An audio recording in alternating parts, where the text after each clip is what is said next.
Yeah, you know, what I want our coaches to do, I want each coach to be the head coach of their position. And they should take great pride in making sure their guys are doing all the things they're supposed to do, going to class, going to treatment, whatever it may be. And we have overall rules for the program, and then each coach has a little bit of flexibility in there as well to make sure that their guys are handling their business. Going off of that, Brent Pry was on a teleconference a little while ago, 2 or 3 weeks ago, and he talked about the grading system he uses, a 0, 1, or 2 scale. Is that all across the board, or is that just linebackers? No, it's Can you expand on that a little bit? Yeah, it's across the board. That's kind of how we grade. So on Sundays, we'll get in there. Typically, everybody should have the film graded on their own. And then we come in, and I watch it with the defense at 10 a.m., then I watch it with the offense at 11 a.m., and then we watch it special teams at 12:30. So what happens a lot of times is your grades are pretty much done, but like anything, once you watch something the second time, you might find some other things like that. And a 0 for us is you didn't get the job done. We can't win with what you did on that play. A 1 is you got the job done, but we would have liked maybe for your technique or your execution to be a little bit better. And then a 2 is a clinic tape. This is exactly how I'd want it done. I could show a younger player, this is how it is. And then we average that, obviously, whatever the grade is. And then each coach, depending on what position is and typically how far you are from the ball, affects what would be considered a winning grade at that position. Special teams as well? Yes, sir. And when you say far from the ball, it's like where the play ends. Yeah, what I'm saying is if you're an offensive guard and there's not a play that you're ever going to have off, your grade's probably going to need to be a little bit, your grade can be a little bit lower and still be considered a winning grade. If you're a corner on the backside of the play and 15 runs were just away from you and you're just running the backside, it's a lot easier to get a 2 on that grade than it would be a guard that's in there battling every single play. Does that make sense? So there could be a different grading scale by position on what is considered a winning grade, if that makes sense. And then there's also, the defense does a production grade as well. So basically, you know, how many plays did you make? Tackles, interception, batted the ball down, those types of things.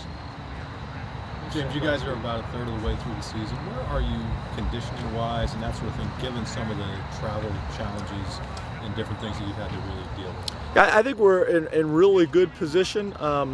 I actually would say we've modified it. We've always tried to say that we're going to get our running indoor in practice, but then we typically would condition after practice as well, and we're not doing that. You know, I really want to get that conditioning during practice, be out here on the field and maximize, rather than using the time for conditioning, use it for running plays, and do it with a really good tempo and get it done that way. And then the only way we'll run is at the end of practice, basically putting pressure on the kickers, punter, kickers, things like that we'll do. You know, I think we're in pretty good shape. I think the weather in this part of the country helps as well.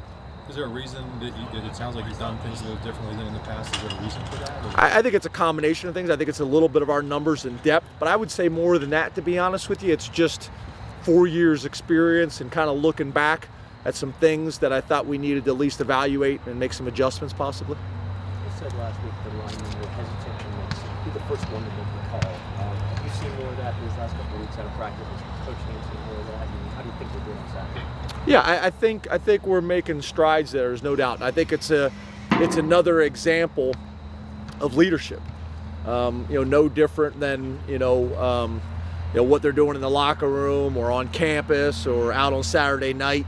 You know, you're going to have to make the call. You got to be willing to speak up and say something in front of the group, and that call is going to affect all the way down the line. So if you make a call and that affects the tight end and the tackle working to the Sam linebacker, now that tells the guard and the center what they're doing to the Mike linebacker. Does that make sense? And how they're working together, and then the backside guard and tackle to the Will linebacker. So it's coordinated. So if he doesn't make that call, now these guys may be working to the Sam, and then it throws everybody off. Now we got 2 double teams working to the same linebacker. Does that make sense? So it's those things that we're trying to kind of get coordinated, everybody on the same page. Hey James, at previous institutions, what have you done in the off week traditionally? That's a good way to ask the question. That's a good way to answer it. Saying maybe I'm not going to answer that question. I got no problem answering that question, but the problem is I haven't gone over that with the players yet, and I want them to kind of understand the schedule first before I kind of put it out on the with the media. So I'll be happy to get that to you guys later. Maybe Jeff, if you guys are interested, I'll go over that on Sunday with the players. And after we've gone over the schedule, then I got no problem. If you're interested in schedule, Jeff can get that to you. But I don't want them to read what the schedule is, because same thing, if they asked in a team meeting, I wasn't going to answer it until after the game's over.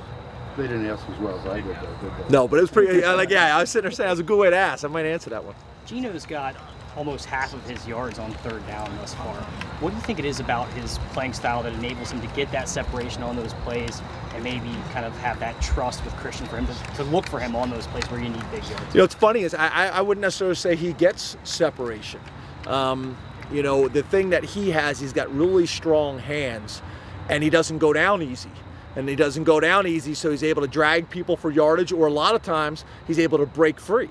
I wouldn't say that's necessarily what he does is get separation. He's a big, strong, powerful receiver, and that's kind of his game. That's something that we're working on right now with this route running and his explosion to get more separation.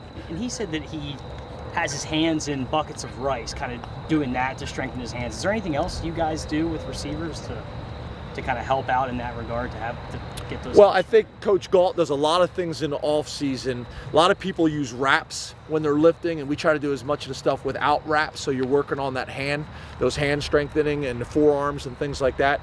But not a whole lot. I think Gino and our receivers do a great job. We got jugs machines set up in the weight room as well, so during the day they can come over on their own and shoot the jugs machines at each other and catch balls, and they've done a good job of that all off season.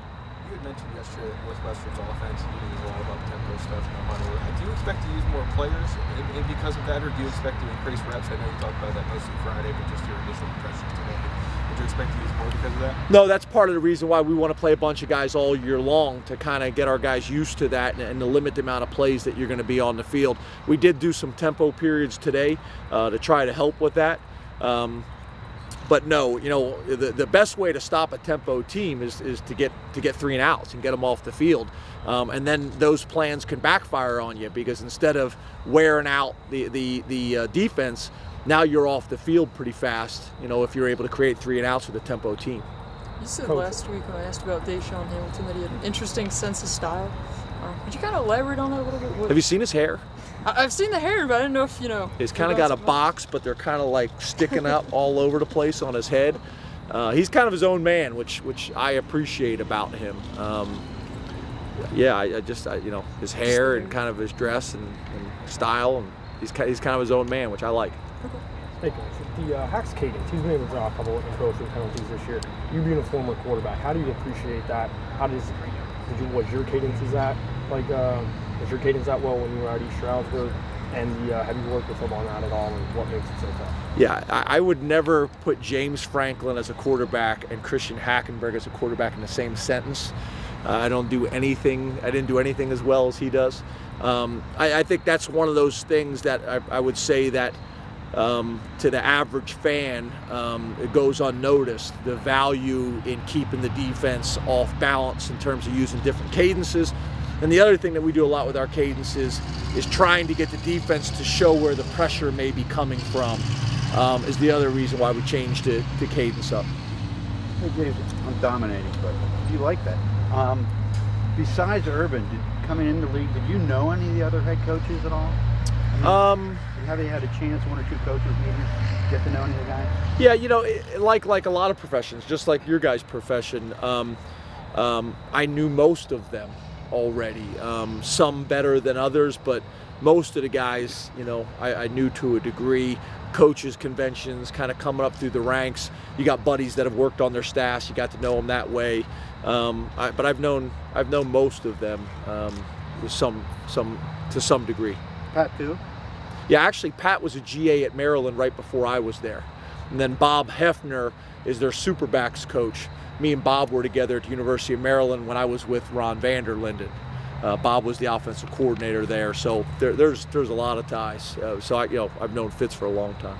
Coach, over the last 9 months, I mean, this is more of an off-field question just for you. How would you, taking a step back, evaluate the way you and your family have transitioned to where you guys are now? I mean, we see your wife and your kids out there before every game, and how's that? And after the game too, how's that transition been for you guys? It's been good. Our kids love school. They're doing really well there. We just moved into our house yesterday. I wouldn't say we're settled, but we did just move in, so that's been helpful. I would say, give us another month or two, but I know our kids, they love it here. The schools have been great. We got a really close staff, and I think that's one of the things you guys have heard me mention before. The fact that 15 of us came together, it's not just the coaches that get the support. Our wives support one another. Our kids are all friends. So I think that really was helpful. And then you got Terry, who's very familiar with Penn State. So I think all those things have been really, really helpful. What was it like getting into the house finally after all those months of living apart and then living in hotels and offices and everything else? Yeah, it's been great and it's been good, but there's still boxes everywhere. So I wouldn't say we're kind of moved in yet. There's still construction going on, so it's nice to kind of walk into your own door, but I wouldn't say it's anything that you'd be comfortable with. There's no couch to sit down on yet. We're going to talk to Gaddis tomorrow, and he's a younger guy. You guys have a pretty younger staff anyway, but I know there was a video out there, I think over spring ball or maybe even the summer, of him running a 40. Is he pretty competitive with these guys on a day-to-day basis, and how would you say that's kind of helped some of these receivers at this point? I think the staff overall is very competitive. I wouldn't say that any of our coaches, including Gaddis, is competitive with the players in terms of those types of things. That was more a guy who played in the NFL that we thought couldn't run under a 5.0, and he was saying he could still run a 4.5, and we were questioning it. Like but a 4.9, wasn't it? No, he ran pretty good. I think he ran a high 4.5 or something like that. He ran pretty good. Which kind of surprised me, but that's just the staff kind of having fun and egging each other on, and not trying to give him any credit for his cup of coffee he had in the NFL. Thanks, Coach. Thanks, guys. Appreciate it.